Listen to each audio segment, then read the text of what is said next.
কিছু কিছু মাদ্ৰাছা terror hub এইটো সকলোৱে জানে। আজি মৌলানা মাছুদ আজাহাৰটোতো সন্ত্ৰাসবাদী সকলোৱে জানে। এই মৌলানা মাছুদ আজাহাৰজনক ভাৰতৰ পৰা মৰিয়াই লৈ যাবলৈ কান্দাহাৰৰ কাণ্ড হোৱা নাছিল জানো?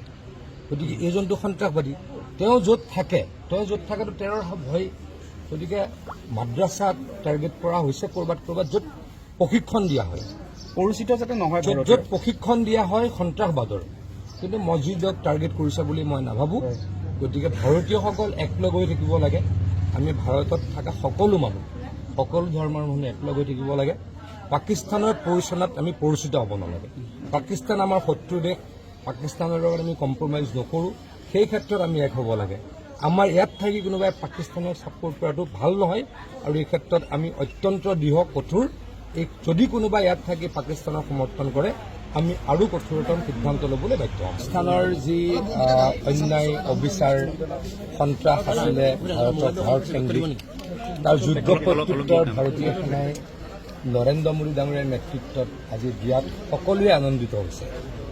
মই ছ'চিয়েল মিডিয়াত দেখিছোঁ, নিউজত দেখিছোঁ, সকলোৱে ভাৰতীয় সৈন্যৰ, ভাৰতীয় সেনাবাহিনী বা নৌসেনা, আমাৰ আমাৰ সকলো মিলি, আমাৰ তিনিওটা সেনা মিলি যি যৌথভাৱে এয়াৰ ষ্ট্ৰাইক কৰিছে পাকিস্তানত সকলোৱে ব্যাপক সঁহাৰি দিয়া পৰিলক্ষিত হৈছে। ভাৰতীয়সকল এক হোৱাটো অত্যন্ত জৰুৰী। আমাৰ ২৭জন মানুহক তেওঁলোকে হত্যা কৰিছিল। এই হত্যাৰ যোগ্য প্ৰত্যুত্তৰ নিশ্চয়কৈ নৰেন্দ্ৰ মোদী ডাঙৰীয়াৰ নেতৃত্বত ভাৰতীয় সৈন্যই যোৱাকালি দিছে। ভাৰতে এতিয়া কাৰো ওচৰত শিৰণত নকৰে।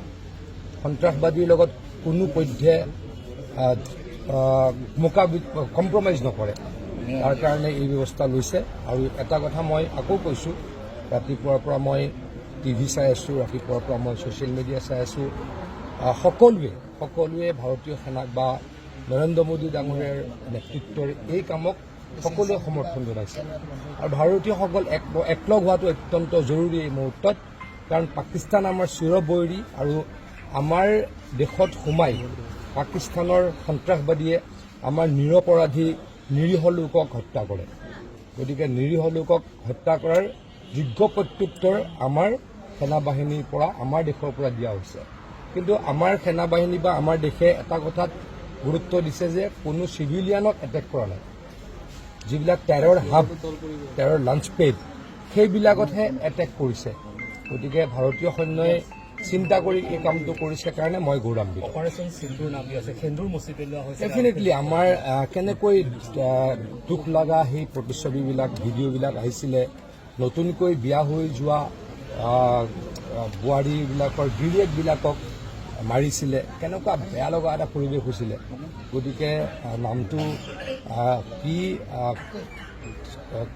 কিহৰ লগত সংগতি ৰাখি দিছে মই এইটো এতিয়া ক'ব নোৱাৰিম, কিন্তু সেইটো আমাৰ কাৰণে অত্যন্ত গুৰুত্বপূৰ্ণ। আমাৰ জীয়ৰীৰ সেন্দুৰ মুচি দিয়া হৈছিল, গতিকে সেইটো হ'ব পাৰে, কিন্তু মই এই বিষয়ে কনফাৰ্ম নহয়।